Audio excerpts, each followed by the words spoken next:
Hi students, it's Mr. Thayer, and I'm here today to give you some tips on studying for your Chapter 1 test, as well as your last homework assignment before the test. First tip is this: take a look at that topic's outline sheet. Look at each one of these bullet points. This is what you can expect to see on the test.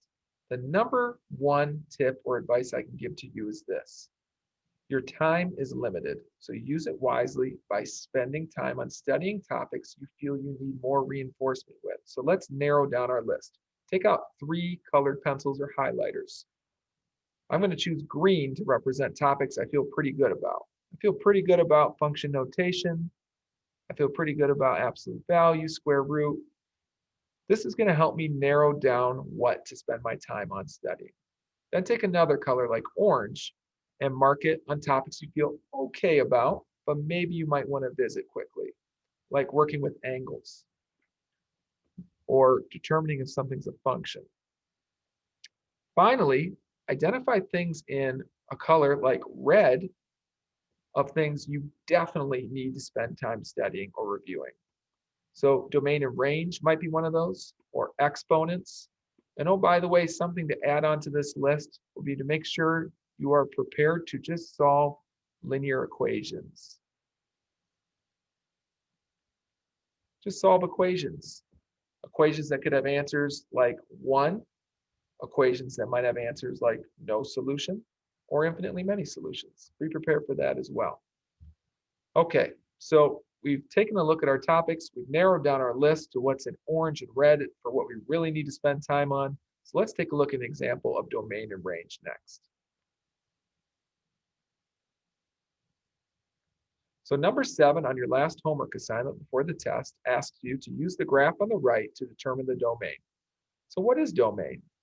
Well, remember, domain is the least and most x values that your graph has, or the smallest and largest input.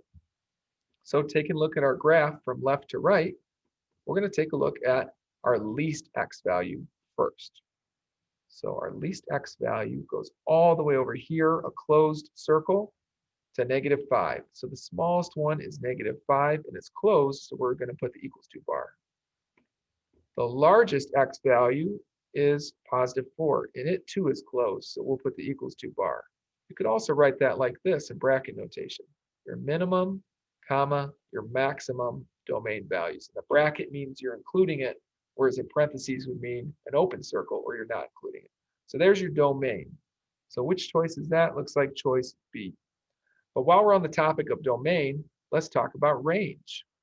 Your range involves your outputs or your y values. Your range is a vertical concept on a graph.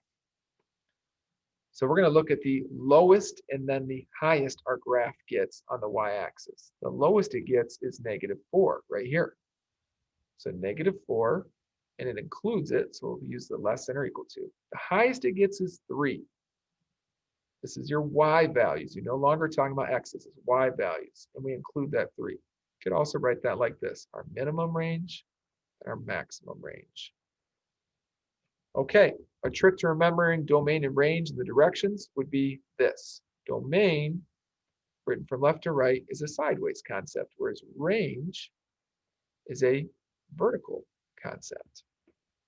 One more tip, a problem like number 8, evaluate. Evaluate f of 1 means when 1 is the x value or input, what is the output?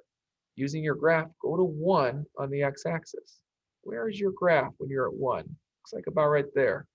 Your output is about at -2, which would be choice B.